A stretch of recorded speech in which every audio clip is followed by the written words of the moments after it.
Hello, my name is Father David Zercie, and I belong to the religious community of the Missionaries of the Holy Apostles. And for about 15 years, I was a missionary working in Peru and in Brazil. Consequently, I'm fluent in both the Portuguese and the Spanish languages. I'd like to tell you a little bit about my vocation and some of the experiences I've had. I graduated from Providence College, a good Catholic Dominican school, and about 4 years later, I was planning on getting married, and all of a sudden this wild idea, almost an interior voice said to me, don't give your love, don't give yourself exclusively to one person, give it to the greatest number of people possible. And I said, well, where would that be? How would that be? And the voice said, priesthood. I said, no, I'm not going to be a priest. I'm going to get married, and I know who she is. We've been best friends for many years, and I'm not going to become a priest, never. This crazy idea, this inner voice stayed with me, it seemed night and day. And for an entire year, I fought it as hard as I could. And I did everything possible to get this crazy idea out of my mind. Give your love to the greatest number of people possible. Never. I'm going to give it exclusively to one person, and that's it. Well, after 1 year of fighting myself and this inner voice, changed. And he said, if you want to experience the peace of heart and soul that you desire, you've got to do what I want you to do and not what you want to do. Wow, that was pretty clear. So I said, well, I guess that's it. I had been working part-time in road construction, and that's a pretty tough job, especially if you're thinking about the priesthood or religious life. Road construction guys are not the holiest guys in the world. There are not too many saints there, because it's a tough job, and some of those guys are pretty tough themselves. So I had a lot of baggage. That I taught into the seminary with me. And I was convinced, absolutely convinced, that with all the baggage I had that was not in accord with the priesthood, it would not be very long before they would tell me, go home, you don't have a vocation. So I would come home, get married, and that's it. Well, the threat to get out, to leave, was always there. It seemed like every 2 weeks, the rector of the seminary, the rector there, would call me up to his room, tell me how shallow I was, that I would never become a priest, and that I should go home to your mommy, he'd say, because you're never going to be a priest. Never. So make room for someone else here who is going to be a priest. Well, I thought to myself, I'm not going to let one person, even if he is the rector, expel me, kick me out of here. If all the priests here in the seminary say, okay, you have no vocation, go home, I will go home. But if just one man does it, no. I'm not going to let him deprive me of something that I believe God is giving me. So I went through the 3 years at Holy Apostles Seminary in Cromwell, Connecticut. And at the end, I went to Washington, D.C., where together with 5 other seminarians, I joined the Missionaries of the Holy Apostles. We lived with their founder, Father Eugène Menard, who is a Franciscan from Canada, Montreal. And he was a very, very, very holy and gifted man, very prayerful. and very persecuted, and always filled with greatest love, especially for his persecutors. And he always demanded of us, pray, pray, pray for such and such a person. But he never told us why. He just said, pray for the cardinal, pray for the archbishop, pray for this priest, pray for that. But he wouldn't tell us that he had been expelled from his country by one of the hierarchy. He didn't tell us why he was so persecuted by the hierarchy of the church, because he had this incredible idea of adult vocations to the priesthood, men 30, 40, 50, 60 years of age becoming priests. They had waited so long because no one had ever asked them if they wanted to be a priest. So they had married, their wives had died, they had been annulled if they didn't have a good marriage. They had been successful businessmen, but they were not allowed to become a priest. So that was what our Holy Apostles were all about. We were preparing men, adult men, for the priesthood. So we finished our year of spiritual formation, and I was set with the other 5 classmates to enter Catholic University in Washington, D.C. for our final 4 years of theology, 4 years of study. So maybe 3 weeks, 4 weeks before class started, Father Menard called me to his room, and he just nonchalantly said to me, you're not going to be doing your theology at Catholic University. I said, oh no, he's kicking me out of the community. I'm being expelled. What have I done wrong? He says, instead of doing your theology in Catholic University, you're going to be doing your theology, your last 4 years of study, in Brazil. And I said, Brazil? Father, that's in South America, isn't it? Yes, it is. What language do they speak? Portuguese. Father, I don't speak a word of Portuguese. In fact, I have a terrible time learning other languages. I don't speak a word of Portuguese. You will learn. Okay, well, who am I going with, Father? Who are you sending me with? Well, he says, you have to go alone. I cannot afford to send anyone with you because we don't have the numbers. We're very small numbers, so you'll be going alone. I said, Father, I don't know a living soul in Brazil, no one. He says, you will make friends. So that was it. I had any questions I had, he had the answer, even before I asked him. So August 15th, I got up at 3 o'clock in the morning, and my mother was crying. She didn't stop crying for 2 weeks. She just praying every night to the Blessed Mother. Please don't let David go. Please help David. Please, please, Blessed Mother. So we started up at 3 o'clock in the morning. We had our last breakfast in the house. And then we drove in the pouring rain down to Kennedy Airport. First time I'd ever been on a plane. I got in the plane there, and near the window. And I looked out the window, and the rain was coming down the window like in drops like this.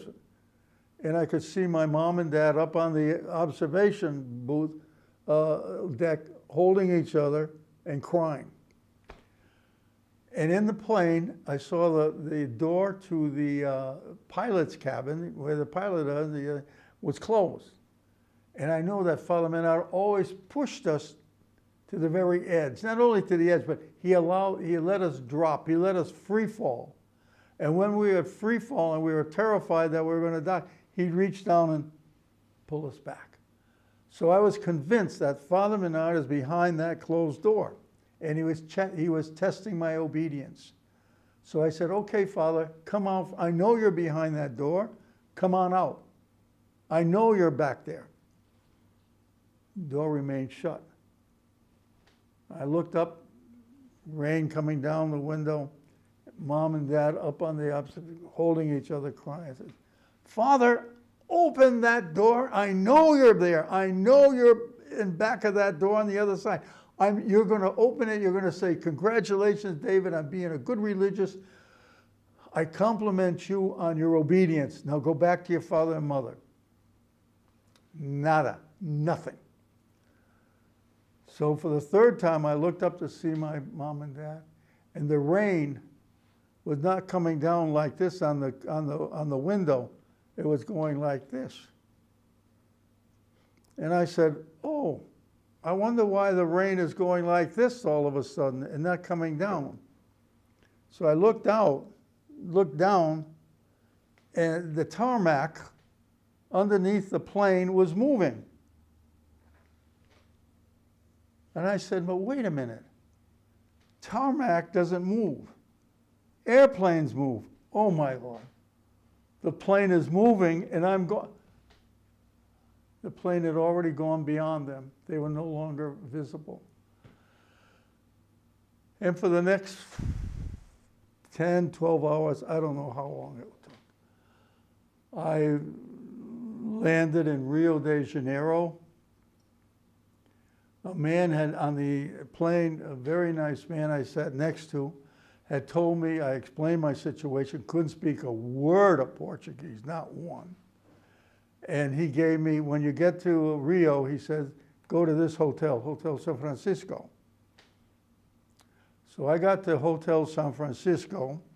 I gave the cab driver money, and I found out that they don't give you change. I had no idea what, so I gave him American dollars, and he kept the whole thing. I think it may have given $50, I don't know, but he kept the whole thing. I couldn't figure, why doesn't he give me change?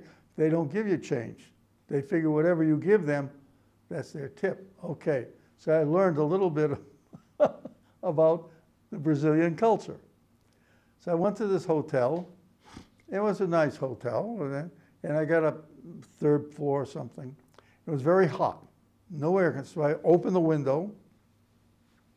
I was in the center of Rio, and it was very, very hot. So I was going there, and I stayed there for 2 or 3 hours, and trying to get cool. And right underneath me, there was a lot of noise, and right underneath me, in the open window, there was a nightclub. And the orchestra, the band, whatever you call it, was out on the street, on the sidewalk, playing as loud as they could, and all that music coming up into my room. I heard everything. It was awful. I says, I got to get out of here. I got to get out. So I says, I haven't eaten all day, and this was like 9 o'clock at night. Well, I'm going to go out and get a meal. So here I am in my black suit. I look like a Mormon. Black suit, black tie, and white shirt. Okay, that in those days was the dress of seminarians. As I said, I looked like a Mormon. Get out on the street, and where am I going to go? So I started walking down the street alone, and I'm going down as fast as I could down and I said, where am I going to sleep? I saw a restaurant, and it said Sebastian's. It's a restaurant, Sebastian. I said, well, that's like an American name. So I went in, sat at the table. The guy brought me a menu. Well, I looked at the menu. I couldn't read it. It was all in Portuguese. I couldn't read it. It could have been in Arabic. I didn't understand it.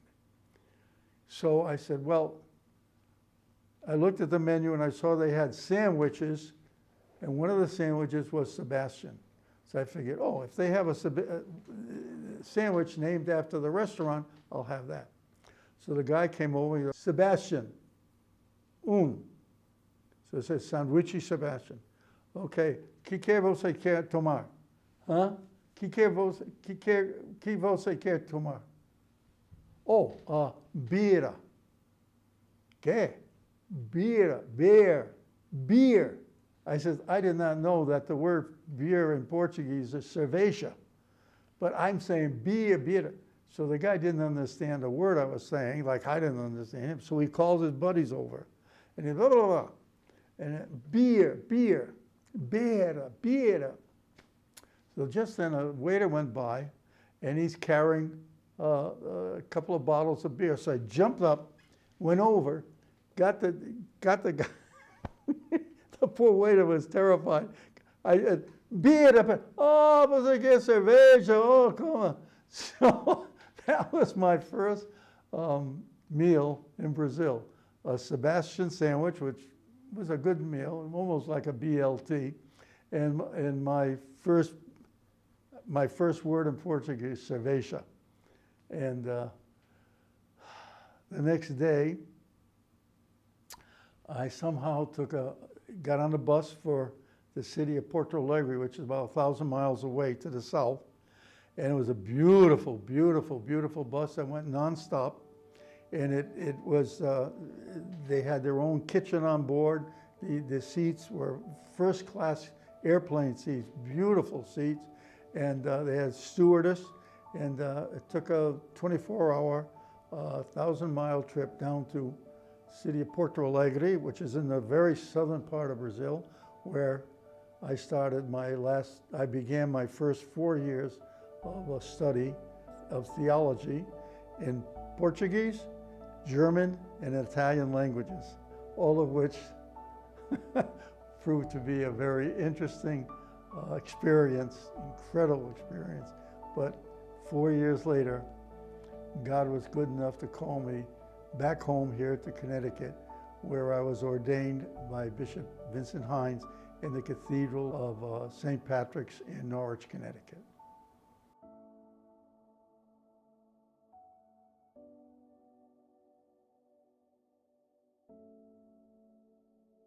So then, what does one life consist of? Well, most of us spend the better part of our life trying to make our life better. We plan for our vacation, our retirement. We struggle to save for our grandchildren's education or to buy that new house. In fact, we spend our whole life preparing for a better tomorrow.